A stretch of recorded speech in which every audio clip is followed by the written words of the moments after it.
Hello, my name is Christoph Schnelle. I'm a PhD student at Bond University in sunny Australia. My co-authors and I have been taking on a big question. We're wondering how to improve healthcare. Most healthcare interactions consist of a doctor, a patient, and an intervention. The intervention has been studied enormously, but there hasn't been really much investigation whether the doctor, or in this case, the surgeon, actually makes a difference. And this may be an important question, because if you have emergency surgery, you normally have to go with the next surgeon available. But if you're about to undertake risky surgery, where you can choose your own surgeon, what will you do? Will you actually look to see that you can have the best surgeon available?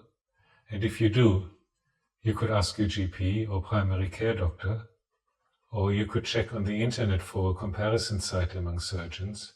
But how sure can you be of the answer? We, the authors, actually looked into this a little deeper and wondered if there is a simple proxy for quality.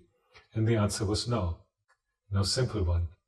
More experienced surgeons tend to have better results than those who only do a few operations a year, but there are still differences in outcomes. What about looking at outcomes? That would be obvious, but it can be misleading, as both surgeons and patients can usually select each other.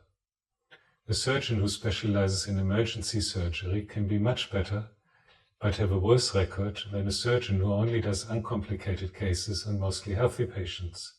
Therefore, we looked at whether there is a difference between surgeons even after accounting for all known information, including patient risk profile, hospital effects can make a big difference, and surgeon demographics, like the number of operations they did or whether they have particular certifications. To do that, we looked through in a systematic review slightly over 10,000 studies and found 52 studies that did precisely this investigation for a surgeon's effect on patients' physical health after accounting for all known factors.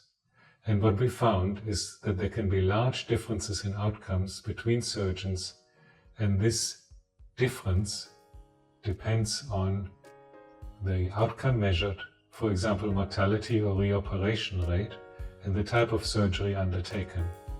Another key to finding differences between surgeons was also how much was measured. The difference between surgeons is smaller if only either mortality or length of stay or infection rate or reoperation rate was measured, but larger if a measure included all four of these. In other words, the more opportunity a better than average surgeon had to distinguish themselves, the more there was a difference among surgeons. In addition, we found a number of outliers, surgeons who were exceptionally good, even after accounting for all known risk factors and all known other factors. It might be interesting for future research to find out just how those exceptional surgeons differ from their peers. But it is certainly useful to know that these differences exist and they have been measured, and there is research for that already available, and one can go back to the sources and look at that research. Thank you.